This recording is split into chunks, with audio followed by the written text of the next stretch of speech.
मानसी जायसवाल। आज हम चर्चा करेंगे राजस्थान की सियासत के बारे में। जी हाँ, जैसे कि आप सभी जानते हैं कि अशोक गहलोत और सचिन पायलट के बीच में तनातनी की खबरें हम अक्सर पढ़ते और सुनते हुए आ रहे हैं। वहीं कांग्रेस पार्टी इस मामले पर अपना कोई भी स्टैंड क्लियर करती हुई नजर नहीं आ रही है। इस साल के अंत में राजस्थान में विधानसभा चुनाव होने हैं। ऐसे में कांग्रेस पार्टी को चाहिए कि वो जल्द ही इस मामले पर अपना फैसला दे दे। अशोक गहलोत या फिर सचिन पायलट, दोनों में से कौन सीएम पद का उम्मीदवार होगा, इस पर ही हम चर्चा करने के लिए यहाँ पर मौजूद है। मेरे साथ प्रांशी मौजूद है। प्रांशी, जिस तरीके की परिस्थितियां अभी कांग्रेस पार्टी में नजर आ रही हैं, राजस्थान की सियासत में हम रोजाना उलटफेर देखने को हमें मिलती है, लेकिन क्या आपको लगता है कि मल्लिकार्जुन खड़गे कोई फैसला ले सकेंगे या फिर सचिन पायलट या अशोक गहलोत में से? देखिए, फिलहाल देखा जाए तो मल्लिकार्जुन खड़गे को लेकर बार बार यही बातें कही जा रही हैं कि कहीं ना कहीं यहाँ पर फैसले में देरी की जाएगी। पहले यहाँ पर ये बातें कही गई थी। सचिन पायलट खुद कहते हुए नजर आए थे जब भारत जोड़ो यात्रा दिसंबर के महीने में राजस्थान पहुंची थी। उस वक्त यही कहा गया था कि राहुल गांधी राजस्थान में जल्द ही अहम ऐलान करेंगे दिसंबर के अंत में जाकर। लेकिन राहुल गांधी जब वहां से रवाना हुए थे तब उन्होंने अशोक गहलोत और सचिन पायलट से मुलाकात की थी और उस वक्त उन्होंने साफ तौर पर कहा कि जल्द ही अच्छी खबर मिलेगी। लेकिन उनका कहना ये साफ तौर पर रहा कि गहलोत और पायलट से कि इस सियासी जंग में कुछ नहीं रखा है, क्योंकि दोनों ही नेता उनके लिए काफी ज्यादा मायने रखते हैं। और इसके बाद से ये कहा गया कि जनवरी के महीने में फैसला आएगा। फिर फरवरी को लेकर दावा किया गया कि फरवरी के महीने में फैसला आ जाएगा जब राष्ट्रीय महाधिवेशन हुआ था कांग्रेस पार्टी का। नेताओं के लिए उनके अलग मायने हैं। वो कह रहे हैं कि दोनों ही नेता उनके लिए मायने रखते हैं, लेकिन क्या एक नेता को चुनना उनके लिए जरूरी नहीं है, जिस तरीके की चीजें अभी निकल करके सामने? देखिए, फिलहाल देखा जाए अशोक गहलोत ने जिस तरह से राजस्थान में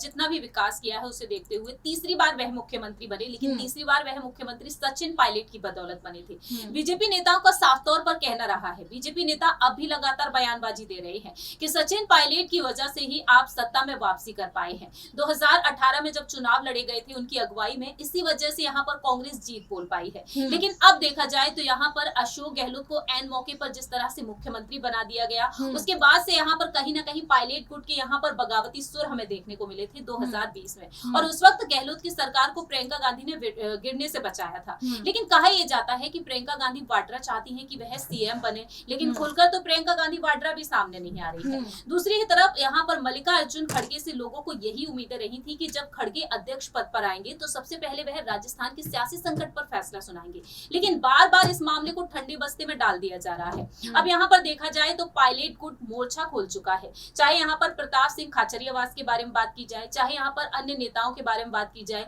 चाहे यहाँ पर महिला नेताओं के बारे में बात की जाए, तो ऐसे कई नेता हैं जो पायलट के समर्थन में हैं और लगातार पायलट के लिए यहाँ पर बयानबाजी करते हुए नजर आ रहे हैं कि अब बहुत हुआ कि पायलट में जितना पेशेंस है, बार बार इम्तिहान लिया जा रहा है, अब यहाँ पर जल्द से जल्द आलकमान को फैसला सुना देना चाहिए। तो फिलहाल देखा जाए मानसी, यहाँ पर पायलट समर्थकों का यही मानना है कि जो 92 विधायकों ने इस्तीफा दिया था, आज संख्या 81 हो चुकी है, लेकिन अब यहाँ पर जो फैसला लिया जाना था उनके इस्तीफे पर, और दूसरी ही तरफ महेश जोशी, धर्मेंद्र राठौड़ और साथ ही साथ शांति धारीवाल जो अनुशासनहीनता के मामले में फंसे हुए हैं, तो आखिरकार उन पर फैसला क्यों नहीं सुनाया जा रहा है? पायलट कहते हैं कि अब जल्द से जल्द इस पर फैसला सुनाया जाए। अगर यहाँ पर आलाकमान अपना फैसला जल्द से जल्द सुना तो स्थिति साफ हो जाएगी, क्योंकि यहाँ पर हाथ बताया गया था कि सीएम गहलोत का हाथ रहा यहाँ पर उनके इस्तीफे पर। यानी कि देखा जाए तो कहीं ना कहीं साजिश रची गई थी कि विधायक दल की जो बैठक बुलाई गई थी यहाँ पर, उस विधायक दल की बैठक को लेकर यहाँ पर अहम फैसले लिए गए थे। तो फिलहाल देखा जाए मानसी, थोड़ा सा इंतजार और करना होगा, क्योंकि पायलट गुट का यही कहना है साफ तौर पर कि 8 महीनों के लिए उन्हें मुख्यमंत्री बना दिया जाए। अगर आप मुख्यमंत्री नहीं बनाते हैं तो प्रदेश अध्यक्ष या फिर राष्ट्र महासचिव उन्हें जरूर बना दे। बिल्कुल। और अगर हम राजस्थान में ताजा खबरों की बात करें तो अपडेट जो ये सामने आया था अभी हाल ही में, सचिन पायलट ने ये बात कही थी और अशोक गहलोत से ये सवाल पूछा था कि विधायकों को क्या प्रलोभन दे करके जो अपनी पार्टी में शामिल किया गया, यानी कि अशोक गहलोत के गुट में वो लोग चले गए। तो सचिन पायलट साफ तौर पर ये सवाल करते हुए नजर आ रहे थे कि विधायकों को क्या प्रलोभन दे करके अशोक गहलोत की तरफ खींचा गया, यानी कि सीधा सीधा सवाल अशोक गहलोत से पूछा जा रहा है सचिन पायलट की तरफ से। देखिए, फिलहाल देखा जाए अशोक गहलोत से सचिन पायलट पायलट ने कई राजनीतिक मुद्दों को लेकर भी सवाल पूछे हैं, लेकिन उस वक्त भी यहाँ पर गहलोत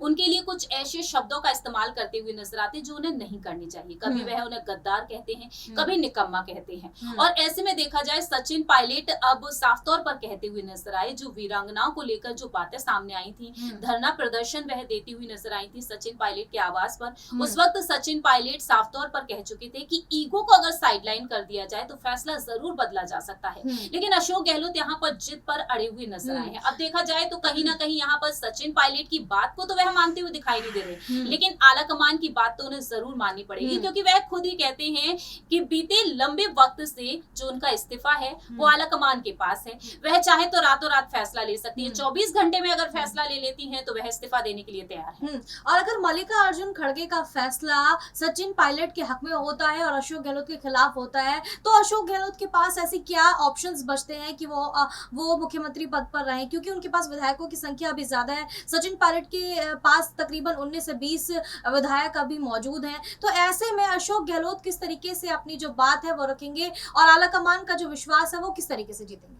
देखिए, फिलहाल देखा जाए अशोक गहलोत ने जिस तरीके से सदन में जो बजट पेश किया था उससे कहीं ना कहीं लोगों को ज्यादा उम्मीदें थी, लेकिन अशोक गहलोत ने पुराने बजट को पेश कर दिया। ये बात जाहिर कर दी है कि कहीं ना कहीं अशोक गहलोत यहाँ पर अपनी सरकार बनाने में नाकामयाब साबित भी होते हुए नजर आ सकते हैं, क्योंकि उम्मीदें यहाँ पर बजट से थी। ये उनकी सरकार का आखिरी बजट रहा था। लेकिन सचिन पायलट के बारे में अगर बात की जाए तो सचिन पायलट ने 2018 में कांग्रेस को जीत दिलाई है। आज भी सचिन पायलट जमीनी स्तर पर जुड़कर काम कर रहे हैं। अगर वीरांगनाओं ने मांग की तो वह सीएम गहलोत के आवास पर क्यों नहीं पहुंची, वह सचिन पायलट के आवास पर पहुंची। और दूसरी ही तरफ देखा जाए सचिन पायलट के आगे बार बार यहाँ पर कई लोग मांग रखते हुए नजर आते हैं। सचिन पायलट ने राजस्थान में हुई घटनाओं को जमीनी स्तर से देखते हुए उनके घर जाकर लोगों से मुलाकात तक की थी, लेकिन गहलोत यहाँ पर बार बार सवालों के घेरे में घिरते हुए नजर आए थे, चाहे करौली हिंसा का मामला हो, चाहे यहाँ पर जोधपुर का मामला हो। तो फिलहाल देखा जाए यहाँ पर अशोक गहलोत कई राजनीतिक मुद्दों के चलते फंसे हुए नजर आए। और सबसे बड़ी साजिश तो यहाँ पर यही देखने को मिली कि 92 विधायकों का जो इस्तीफा रहा था कहीं ना कहीं गहलोत के कहने पर रहा था। दूसरी ही तरफ पायलट गुट पर जो पहले से ही सुप्रीम कोर्ट में जो मामला लंबित है, उस मामले को लेकर यहाँ पर सीपी जोशी की तरफ से पहल की गई, प्रार्थना पत्र भेज दिया गया था राजस्थान कोर्ट में। लेकिन यहाँ पर कहना यह रहा पायलट गुट के वकील का कि जो मामला पहले से ही सुप्रीम कोर्ट में लंबित है, आखिरकार राजस्थान कोर्ट में क्यों पहुंचाया गया। उस वक्त यही कहा गया कि सीपी जोशी कहीं ना कहीं सीएम गहलोत के समर्थन में है, और दूसरी ही तरफ ये कहा गया कि अशोक गहलोत का दबाव कहीं ना कहीं पायलट गुट पर बना हुआ है। तो ये तमाम बातें निकलकर सामने आती हैं जो कहीं ना कहीं अशोक गहलोत को कहीं ना कहीं पीछे करती हुई नजर आती है। लेकिन सचिन पायलट को लेकर लगातार यहाँ पर मांग जारी है, और ऐसे में देखा जाए सचिन पायलट लगातार आगे बढ़ते हुए नजर आ रहे हैं। बिल्कुल, सचिन पायलट आगे बढ़ते हुए नजर आ रहे हैं और अशोक गहलोत की जो मुश्किलें हैं वो बढ़ती हुई नजर आ रही है। अब आने वाले समय में देखना होगा कि कांग्रेस पार्टी इस मसले पर क्या फैसला लेती है। फिलहाल हमारी इस खास पेशकश में बस इतना ही। देश और दुनिया की तमाम बड़ी खबरों के लिए देखते रहिए नेक्स्ट 9 न्यूज।